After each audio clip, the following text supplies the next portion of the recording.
Oli, bienvenidas a todas al tercer capítulo de los Astral Journals.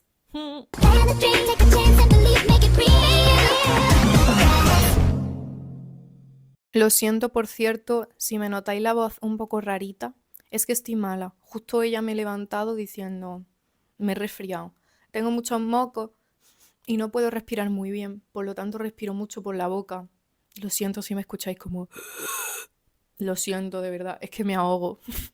Por fin estoy aquí, por fin he vuelto, lo sé. Sé que hace 2 meses del último que subí, pero todo ha sido por una buena causa, os lo prometo, de verdad. ¿Por qué ha sido? Pues porque me estaba gustando mucho hacer los podcasts, me estaba gustando mucho cómo los estaba llevando y tal, pero me rayaba un poco la calidad. Me gusta cómo están, pero sé que con el tiempo me va a rayar mucho que estén hechos como con el iPhone ahí a pelo, sin nada más. Así que decidí invertir y comprarme este micro fantasía, que ya me diréis si os gusta cómo se escucha. Yo creo que sí, o sea que hace el apaño. Y un aro de luz, que no veis, pero ahora tengo un aro de luz con trípode que me viene divino. Y por eso ya no grabo ahí, que antes grababa ahí con el fondo blanco. En verdad no sé si me raya también un poco que se vea como diferentes cosas como de fondo. Pero bueno, tía, es un podcast de mí hablando. Lo importante es lo que estoy diciendo, no la imagen. Es que este spot me gusta más que nada porque lo veo como más... Estoy sentada en mi escritorio, no sé, hay como más textura alrededor, yo qué sé. Que igual os gusta más, igual os gusta menos, me vais diciendo, ¿vale? Muchas gracias por los 200 seguidores, muy loco, ¿eh? Muy loco. Muchas gracias también por los 17.700 ahora mismo, a día de hoy, seguidores en Instagram, muy loco. Estoy súper agradecida. En ningún momento me pensaba que esto fuese a pasar. Sé que en Instagram lo he dicho 1,5 millones de veces, pero para la gente que me veis en YouTube, os lo vuelvo a repetir, 1 millón de gracias. Nunca pensé que personas de todo el mundo, porque literalmente tengo muchísimas seguidoras en Latam, fuesen a estar esperando a que yo escribiese cada día algo para ellas leer. O sea, es una locura. Muchísimas gracias. ¿Y de qué venimos a hablar en este capítulo de hoy, tercer capítulo del podcast? De un tema que me pedís muchísimo que hable sobre él cuando lo comento por Instagram, por story, así de pasada. Pero la verdad que como es un tema tan intenso y tan profundo, he dicho, no me renta, creo, como comentarlo en unos stories porque se va a quedar como corto. Así que os voy a hacer el podcast sobre la agorafobia. Antes que nada, quiero decir que me cuesta mucho últimamente como hablar de temas controversial, trastornos, movidas así en redes sociales porque creo que no se patologiza mucho la peña, incluso nosotros nos autodiagnosticamos muchas movidas, no me mola nada el rollo este de mi autodiagnostico para hacerme la guay. Gesto Junior Healy. No, o sea, de hecho es una carga. Yo antes pensaba que no, pero a mí al final me ha limitado mucho el haber dicho abiertamente en internet cosas que sufro o X. Así que bueno, voy a hablar de esto porque sinceramente ha sido para mí una de mis mayores barreras en mi vida y sí que lo sigue siendo en parte todavía. Por eso quiero que si en algún momento alguna persona está pasando por algo parecido, pues pueda escuchar esto y sentirse acompañada. Pero también quiero decir y dejar muy claro que en ningún momento pretendo pues dar una sesión de psicología ni de nada acerca del tema. Hablo de esto como desde mi propia experiencia, desde una persona que lo sufre y no soy psicóloga, ¿vale? O sea, siempre lo digo, pero no soy psicóloga. Empecemos por lo primero. ¿Qué es la agorafobia? La agorafobia es un trastorno que se basa en que tienes un miedo irracional a salir a la calle. ¿Por qué? Porque piensas que te va a pasar algo. Como he dicho, no es nada racional, es algo que tu mente no puede controlar, simplemente te aterroriza pensar que vas a salir a la calle porque piensas que pueden pasarte mil cosas y ya solo por el overthinkeo, o sea, el sobrepensamiento de voy a salir, voy a salir, voy a salir, voy a salir, te acaba dando ansiedad o te acaban dando ataques de pánico o se puede traducir en muchas formas de ansiedades. He de decir que no tengo claro del todo si existen factores genéticos que alteren la agorafobia, si hay gente que está como más predispuesta a tenerla que otra. Yo simplemente sé por qué considero que a mí se me desarrolló y cómo he vivido con ella durante tantísimos años. Esto tampoco sé si es algo real o no real, pero en mi experiencia considero que mi agorafobia es como un TCA.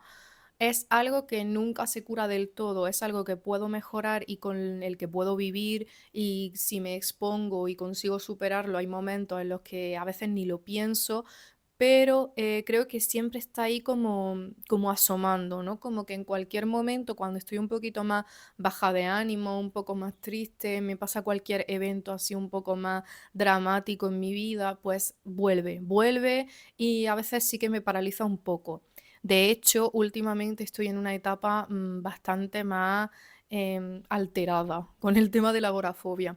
Pero creo que lo estoy sabiendo sobrellevar y no es como antes, porque bueno, ya os contaré como el story time de cómo ha sido vivirlo, cómo empezó, cómo se desarrolló, etcétera. Y he tenido épocas muy chungas, ¿eh? Bueno, personalmente a mí. Yo, para las personas que no lo sepan, tuve una relación bastante traumática de los 17 a los 19 años aproximadamente. Y cuando salí de ella no era ni consciente de lo que había pasado y por lo tanto nunca recibí como ayuda psicológica. Tuve que lidiar con ese trauma, ese duelo y toda esa experiencia sola. Y evidentemente, pues no lo hice bien porque no tenía recursos ni herramientas para saber sobrellevarlo. ¿Qué pasó? Bajo mi perspectiva y bajo lo que yo pienso, que esto fue lo que me desarrolló a mí, que con 19 años entrara en un ciclo de pánico absoluto a salir a la calle hasta aproximadamente los 21, 22. Estuve como 3 años prácticamente sin salir a la calle, me daba muchísimo miedo, lo pasaba muy mal, era como una ansiedad constante y no había como forma de que yo pudiera enfrentarme a eso. Es que era un miedo aterrador e irracional, no tenía ningún tipo de sentido. Como digo, esto fue de menos a más, no fue una cosa que de repente un día dijera, ya no quiero salir a la calle. No, fue progresivo y yo recuerdo que al principio era pues simplemente em, miedo a salir cuando, por ejemplo, era de noche. Cuando era de noche me daba mucho agobio, tenía muchos pensamientos de, ¿y si no puedo volver a mi casa? O sea, ese era siempre como, yo creo que eso es siempre como el, el centro, el epicentro de mi miedo, el no poder volver a casa. ¿Por qué? Pues no sé, me imaginaba mil historias. Yo no tengo carne de conducir, entonces me imaginaba que perdía el último autobús o me imaginaba que, yo qué sé, que me pasaba algo y no podía volver. Es que sencillamente me inventaba mil historias en mi cabeza para pensar que si salía no iba nunca a poder volver y que de alguna forma iba, si no volvía a mi casa. Es que es tan radical como eso. Ok, voy a intentar como estructurar un poco cómo fue. Como he dicho, empezó como que simplemente no quería salir por la noche porque me daba miedo. Luego creo que pasó a que no quería salir cuando llovía, porque me daba como agobio que lloviera y estar en la calle, no sé, es raro. No tengo como mucha explicación racional, pero simplemente ya me empezó a dar miedo también salir de día si llovía, porque estaba como oscuro. No lo sé, no hay nada racional en esto. Y ya llegó un punto en el que era, no quiero salir en general.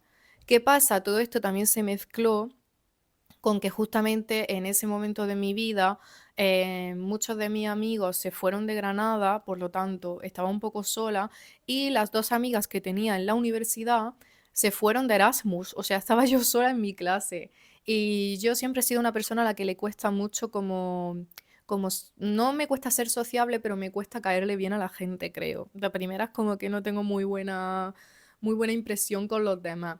No porque a mí los demás no me caigan bien, al contrario, sino porque creo que yo no les caigo bien a los demás. El caso que no tenía muchas amistades en la facultad, tampoco es que me llevase mal con nadie, pero no tenía con nadie como ese vínculo de somos amigos. Y menos ese año cuando ya mis únicas dos amigas se piraron, es que estaba completamente sola. Entonces, claro, pues se juntaron muchos factores. Fue bastante terrorífico para mí. Encima, claro, como no tengo coche, yo tardaba 1 hora en ir a la universidad porque me cogía un autobús y luego otro autobús. En fin, un horror. Así que recuerdo que cuando ya llegué como al culmen de la agorafobia fue una semana en la que mis padres tuvieron que ir a recogerme 3 veces seguidas de la universidad porque yo estaba en clase tranquilamente y a mí me daban unos ataques de ansiedad. De hecho, recuerdo muy bien el último que me dio, que fue en mitad de clase, o sea, yo estaba en clase y de repente me levanté, rollo, pero además fue como súper de repente. Fue como, wow, me levanté, se quedaron mis compañeros así como mirando en plan, ¿qué te pasa? De hecho, una de mis compañeras me escribió al día siguiente, oye, ¿estás bien? Tal, porque fue como muy repentino todo. Y me levanté y me fui, tal cual, o sea, me levanté y me piré porque sentía que me ahogaba. Ya está, o sea, me dio un ataque de ansiedad. Creo que todos a día de hoy sabemos lo que es un ataque de ansiedad y cómo más o menos gestionarlo. Pero en ese momento yo no sé si es que no había vivido nunca un ataque de ansiedad tan fuerte o que me asusté porque estaba en público, no sé, pero no lo supe gestionar. El caso, que ya la tercera vez que mis padres tuvieron que ir a recogerme a la universidad porque yo estaba malita, recuerdo que mis padres me dijeron, bueno, Sara, creo que es momento de que empieces a ir a terapia y yo, por fin. Así que, aunque en ese momento no estaba yo del todo receptiva a la terapia, y de hecho, el primer psicólogo con el que yo estuve, a día de hoy no es mi psicólogo y no estuve muy a gusto con él, sí que fue como el primer contacto que tuve con el psicólogo y la terapia. ¿Cómo fue? Como digo, para mí no fue la mejor experiencia porque era un hombre y yo como que no me sentía del todo cómoda. También era un hombre mayor, era un hombre que estaba especializado también en niños, entonces me sentía como un poco infantilizada, no sé, fue raro. Pero sí que es cierto que con él fue la primera persona, el primer especialista que me hizo el juego de ¿y qué más? ¿Y qué más? ¿Y qué más? Que esto yo lo resumo en que él me preguntaba, ¿te da miedo salir a la calle? Yo decía, sí. ¿Por qué? ¿Qué crees que puede pasar? Em, que no coja el autobús. ¿Y qué crees que puede pasar si no coge el autobús? Que me quedo en Granada. ¿Y qué te puede pasar si te quedas en Granada en el centro sola por la noche? Pues que me pase algo. ¿Y qué te puede pasar si te pasa algo? Pues que me muera. O sea, al final es como que se va construyendo una escalera de pensamiento en donde al final, básicamente de una cosita así, llegas a algo así que es me muero.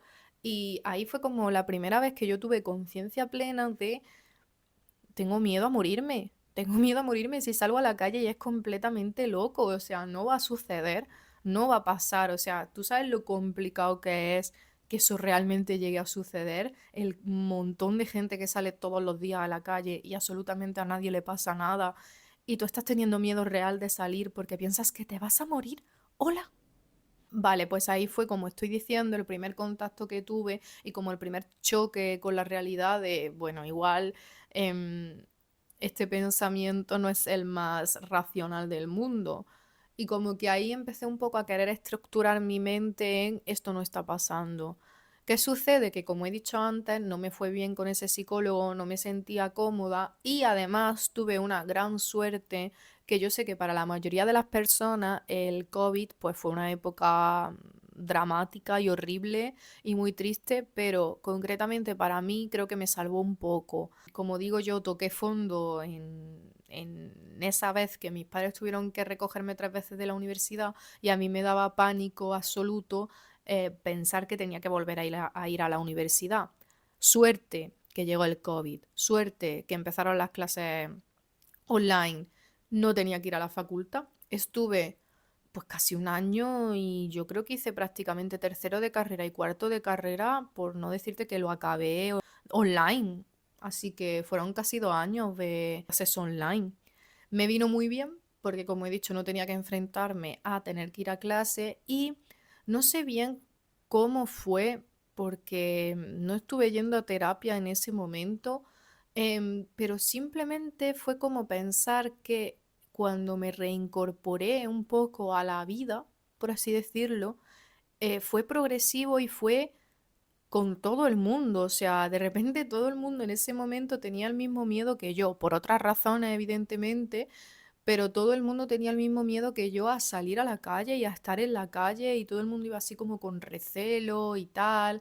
En ese momento me sentí como muy acompañada por absolutamente todo el mundo. Pasa también que en ese momento pues las redes sociales no mostraban apenas nada, rollo, nadie podía hacer nada, entonces no tenías como la presión de estoy malgastando mi juventud, porque ese es un pensamiento que yo tenía muchísimo también, rollo. Tengo 20 años, no quiero salir de mi casa porque me da pánico. Toda la gente de mi edad está haciendo cosas, yendo a fiestas, conociendo gente, enamorándose, rompiendo, volviendo, en fin, mil movidas. Y yo estoy aquí porque me da miedo. Y no puedo controlarlo, no es algo que yo pueda parar. Y era algo muy triste, la verdad. Sí que es cierto que algo muy bueno que saqué de esa época fue que leí un montón, o sea, ha sido la época más productiva en cuanto a lectura de toda mi vida. A mí siempre me ha gustado leer, pero es que en esa época me volví absolutamente loca con la lectura. Leía sin parar, empezaba un libro, lo terminaba y empezaba otro de seguido. No sé cuántos libros me podía leer en un año, me leía como 3 libros al mes, una locura, una locura.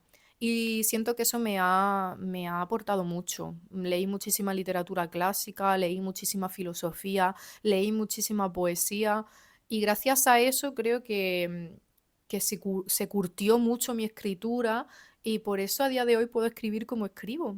Así que bueno, no hay mal que por bien no venga y al menos yo saqué eso positivo de mí. Por otro lado, sí que me daba como mucha vergüenza, me avergonzaba mucho lo que los demás pensasen, lo que los demás dijesen, porque hay como, no quiero ponerme como en plan sentía, ¿sabes? Ni quiero hacer como problemas del primer mundo.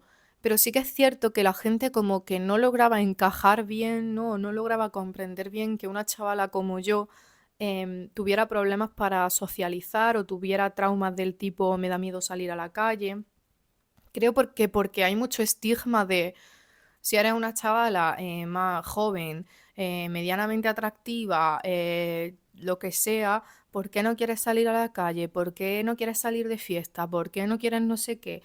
A día de hoy que estoy mucho mejor, me sigue pasando. De hecho, yo no soy una persona que me súper encante la fiesta, ni me súper encante salir ahí a beber y tal. Y la gente como que le parece raro, que es como, tía, si eres súper guapa, eres súper no sé qué, ¿por qué? Pues tío, ¿por qué no? O sea, simplemente no puede ser que no me guste y punto, o no puede ser que no me apetezca tanto como a vosotros, porque es cierto que soy así, no tengo como una explicación mayor.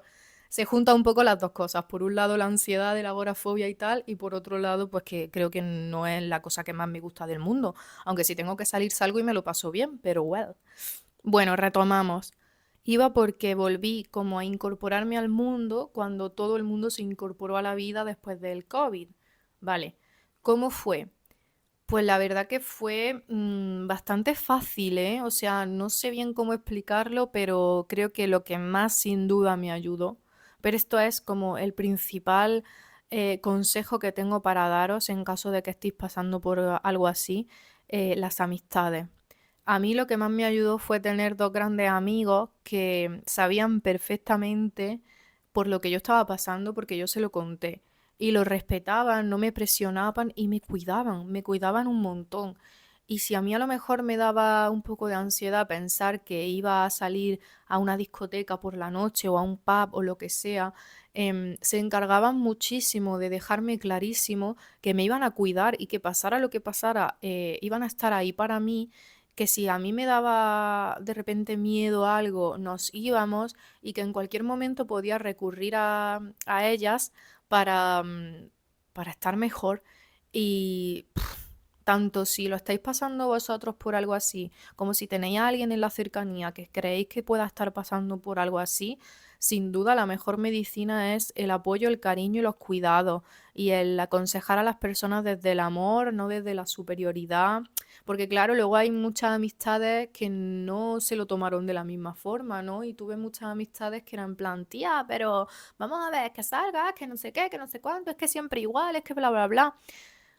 Y eso era muy duro para mí, la verdad, sinceramente, porque sentía una presión muy loca, porque luego, claro, no es que yo sea una persona que absolutamente deje de ser quien soy por la agorafobia, sino que yo seguía siendo una persona que cuando quedabas conmigo en un entorno en el que yo me seguía sintiendo segura, pues era una chavala extrovertida, era una chavala que bromeaba, era una chavala, no sé, mi personalidad es una personalidad muy heavy. Entonces yo creo como que no lo pillaban, era en plan, tía, ¿cómo puedes estar así y ser tan tal? Y luego, sin embargo, tener tanto miedo a estas tonterías. La gente como que le costaba empatizar, que flipa. Y como digo, yo creo que en mi caso concreto, no sé si le pasará a todo el mundo que ha sido diagnosticado en algún momento con agorafobia, pero en mi caso creo que es algo que nunca se me va a ir del todo. Creo que es algo que siempre voy a tener y contra lo que siempre voy a tener que luchar de una forma u otra,